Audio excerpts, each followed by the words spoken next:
Do you want to become better at looping in Phasmophobia and survive hunts with ease, or even become so good that you can loop ghosts like this?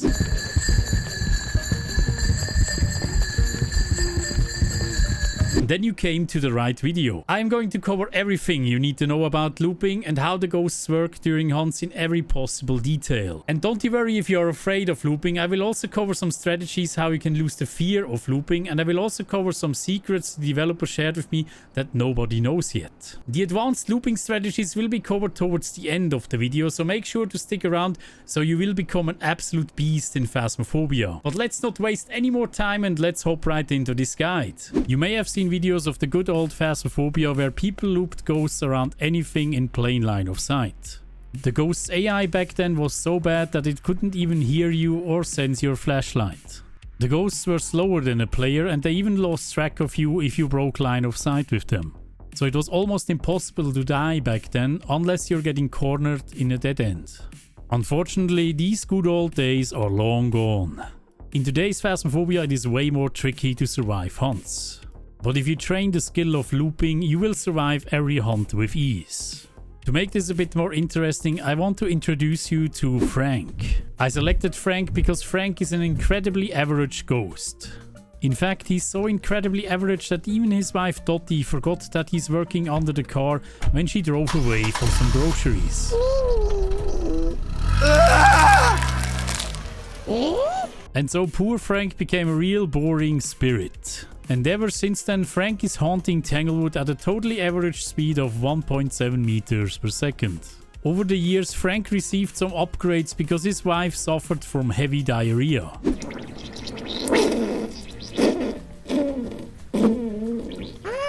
Just so as soon as things get out of hand, he could get away as fast as possible. Frank can now sense flashlights or electronics in hand that are turned on within 7.5 meters. Frank can also hear diarrhea and voices in his head within 9 meters range. And he's now also able to flicker electronics within a 10 meter range. And whenever Frank senses something, whether this is diarrhea or some players in the house, he can set a waypoint there.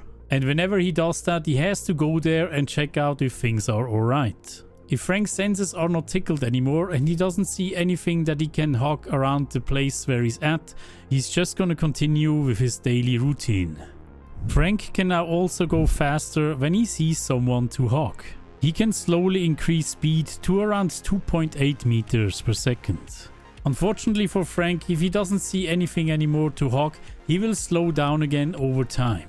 And even more unfortunate for little Frankie, he cannot see through furniture anymore. Even cell doors or windows are a real problem for good old Frankie.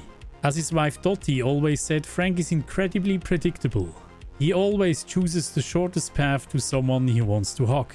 So as you can see, Frankie and his super average friends made quite some advancements. It has become super tough to get away from these ghosts. There is something though that was never really clear with Frank and his friends. And that was how fast the ghosts can actually speed up in line of sight. The only thing that we knew until now is that they are speeding up faster than they are slowing down. But how fast can they really speed up to get to max speed? So I reached out to DK, the OG developer of Phasmophobia, to get things cleared up. And finally, for the first time, we actually got confirmation on how fast the ghosts are accelerating and decelerating. Normal ghosts take exactly 13 seconds to speed up to max speed. And they do this in a linear fashion in line of sight. So it takes exactly 13 seconds for them to get from 1.7 meters per second to 2.8 meters per second.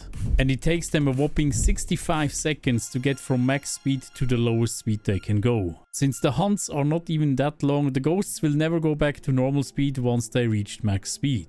And before you ask, the speed up time applies to any ghost that can speed up in line of sight. One of the most prominent ones would be the Moroi. The Moroi has a minimum speed of 2.25 meters per second at 0 sanity and can reach a max speed of 3.71 meters per second. So if you do the math on that one, the Moroi can reach Revenant speeds, which is the second fastest ghost in the game, at 3 meters per second within 7 seconds. So within 7 seconds in line of sight of the Moroi is more dangerous than a Revenant. And it will take 5 times longer to get rid of that speed again. But let's get back to Frank and why this is important for looping. This brings us straight to the most important looping rule ever. And that is always crouch. You should spend most of your time crouching to break line of sight with the ghost. This will make it real hard for the ghost to speed up and get close to you. There are a ton of objects in this game that don't seem high enough to break line of sight with the ghost. Many of them do though, like the kitchen counters for example. Even though you can see the top part of the ghost, if you hug the kitchen counter, the ghost cannot see you. And this even applies partly to this table over here. This table is a good example though that will also leak line of sight at a certain angle. And the most hilarious example of a looping spot is probably the campfire. Even if the campfire is off, you can just crouch behind it and completely break line of sight with the ghost. So you always want to crouch to avoid Frank and his friends speeding up. But crouching also has a second benefit besides that. If you're crouching, especially in a dark environment, you can always see the ground in front of you. Compare this to standing up in an unlit environment, you cannot see the ground at all. It makes it way easier for you to navigate around. And since this game mainly consists in throwing down all the items to the ground, it also enables you to pick up stuff way faster that are laying on the ground. And this brings me to the second most important rule in looping. Turn on the room lights where you loop. Since your flashlight flickers close to the ghost, it will make it way harder for you to navigate around. Especially if you want to figure out what the ghost is during a hunt, looping it around a certain object. And since we know that Frank can also track your flashlight in your hand, you cannot even turn it off to make Frank lose track of you. Because if you would do that, you would navigate around in the complete dark. And this is exactly where mistakes happen. Frank usually hangs around at the last spot he sensed you for a bit. So he could totally find you when you turn off your flashlight, and that's where most people panic. So if you don't want your looping experience to become a complete nightmare, turn those lights on. It also has a psychological effect on your looping behavior. If you are afraid of looping, lights will definitely help to lower that fear. And by the way, if you don't have lights in that room you're looping in, try candles and glow sticks. You can also throw in flashlights, dots projectors or UV lights to get as much light in as possible. A good trick for beginner loopers is to also use motion sensors around the looping spot. They will light up where the ghost is at to reveal its position. This is especially helpful if you are having trouble seeing the ghost or hearing the ghost. And this brings us to the third important rule of looping. Make sure to always know where the ghost is at by sight and audio. You should frequently turn around to see where the ghost is at. And if you are good at spatial hearing, try to locate where the ghost is at just by the footsteps. Make sure that you learn what type of surface footsteps the ghosts are making where you're looping. Let's take Frank's home Tanglewood for example. The main looping spot there is usually garage and kitchen. The garage has a concrete floor while the kitchen has a wooden floor. The utility room has a wooden floor as well, and the dining has a carpet. So if you can just remember the sounds that the ghosts are making on those surfaces, you can already locate where the ghost is at. This and the loudness of the footsteps will help you tremendously to loop the ghosts. And this also has a psychological effect. If you know where the ghost is at, you feel much more in control of the situation. This will keep your mind cool during the looping and lets you concentrate on other things. I hope Frank hasn't bogged you yet, because now we are getting to another very important rule of looping. And that is, use the run key wisely to control your position. As you may know, in Phasmophobia you can run for 3 seconds at 3 meters per second, and then you have to wait 5 seconds until you can run again. The 5-second cooldown though can literally be your death while looping. You should only use your run key in small bursts. I made some testing with the burst running and it seems that it decays over time. And it also seems that the decay is in a linear fashion. But what does that mean exactly? It means if you use the run key for 1 second, it approximately takes 1 second again till you can use the full 3 seconds of running again. So this ultimately means if you make the pauses between the bursts long enough, you will never run out of stamina. And this is especially important because in looping you need to hold your position correctly to the ghost. You want the object you're looping around blocking line of sight to the ghost as much as possible. Since that is not always 100%, you need to correct your position with the run key. In the ideal situation, you walk around the object you loop around and only use the run key very sparingly. Before I show you an example of that, I want to show you what the correct position is to a ghost. As I told you before, Frank always tries to find the shortest path to you. Let's say you're looping counterclockwise around the kitchen. 50% of the way clockwise behind Frank is a no-go zone. Because as soon as you step into this zone, Frank will turn around and come the other way. So the most optimal position for you will always be right before this zone starts. If you can keep yourself in there, you have the most optimal way to loop ghosts around. But even if you step into the no-go zone, it's not that big of a deal. This is why you should always take a look at the ghost while looping. And if you see Frank turning around, you just go the other way. Let me now show you a loop around the Tanglewood kitchen counter. Pay very close attention how much I use the run key and where the ghost is.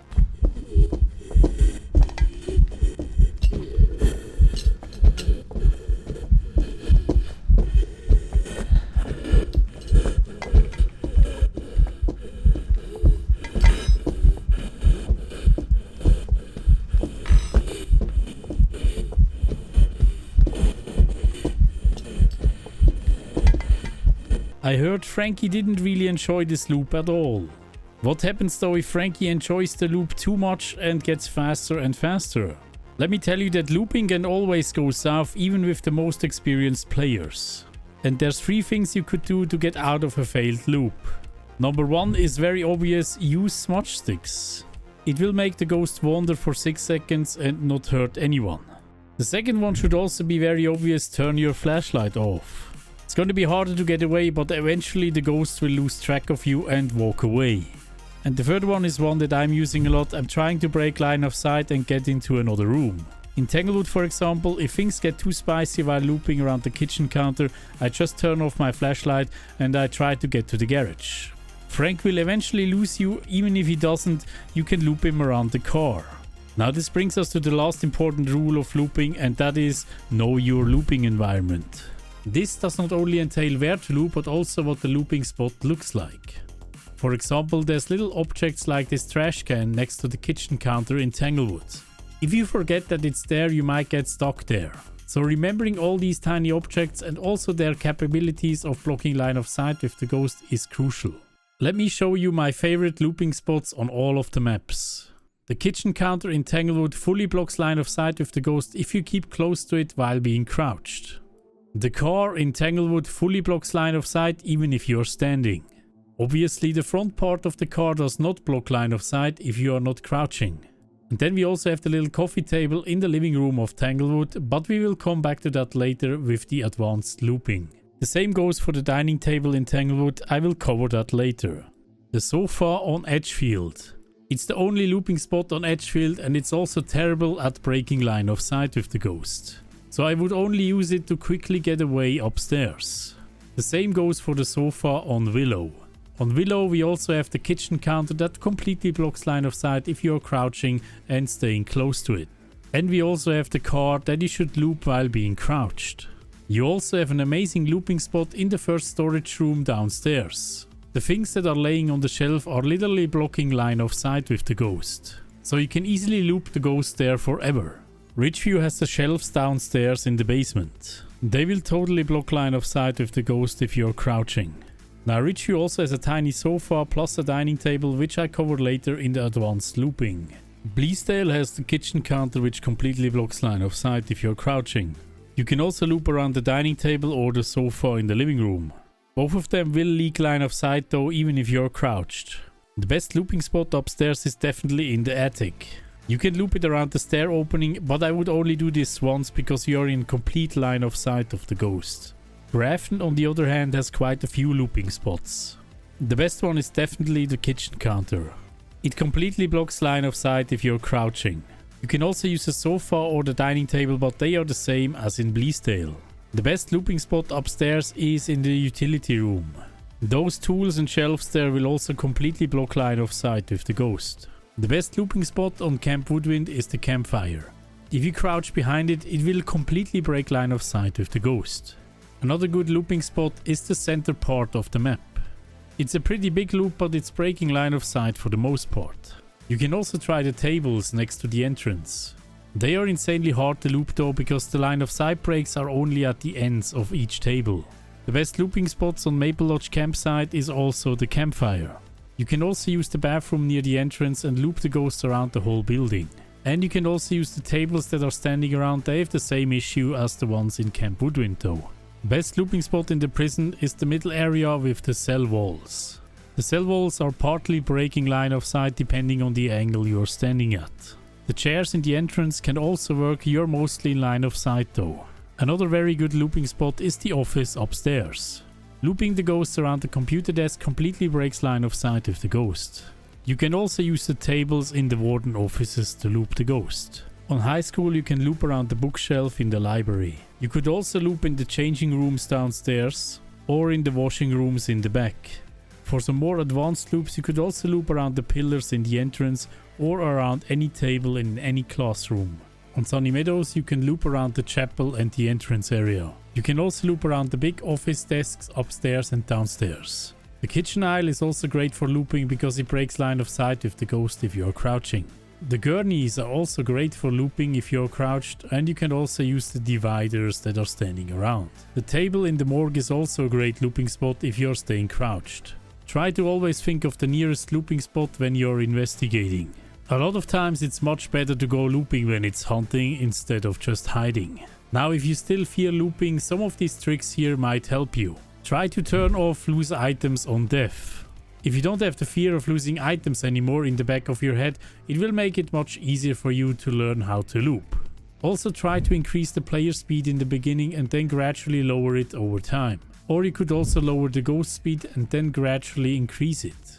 This will help you to learn looking at the ghost while you're looping. And it also might make it a little bit more playful for you as you're playing around with the ghost like it's your little dog.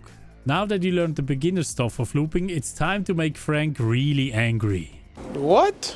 Let's do one full loop with Frank around the Tanglewood coffee table. Pay close attention to my movement keys and I will explain later why this is even possible.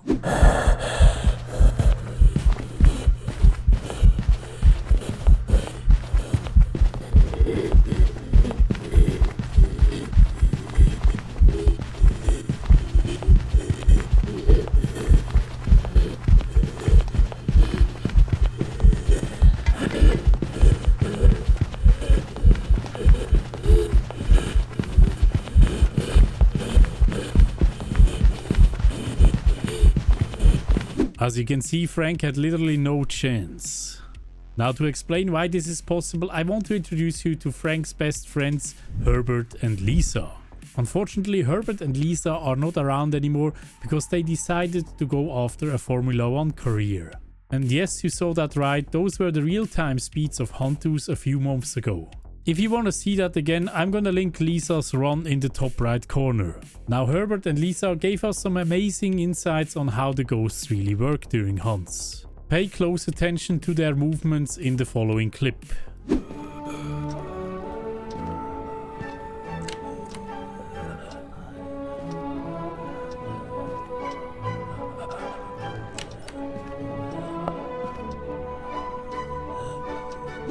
No! She goes again, she's going!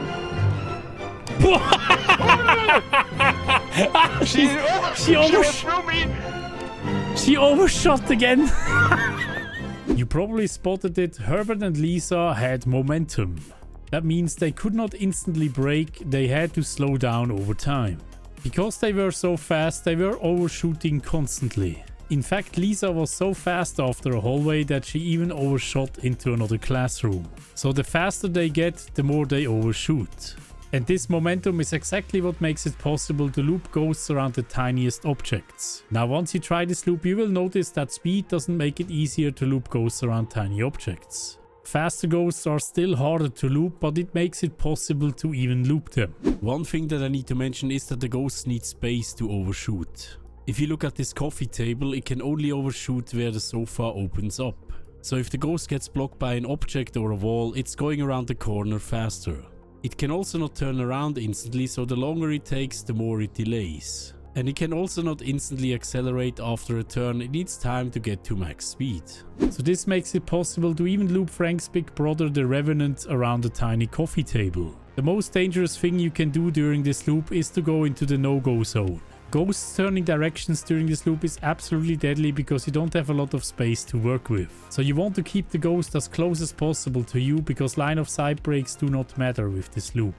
If you do this loop around the dining tables that I mentioned, line of sight breaks do matter a little bit. Try to keep as close as possible to the table and use your run key wisely. I think now you're ready to go after Frank's wife Dottie. Or maybe not. Let me know in the comments if you would still love to meet Dottie. Thank you guys for watching and I hope to see you in the next one. Oh, all these patrons. Thank you so much, guys, for your support. Mwah. Big schmouts.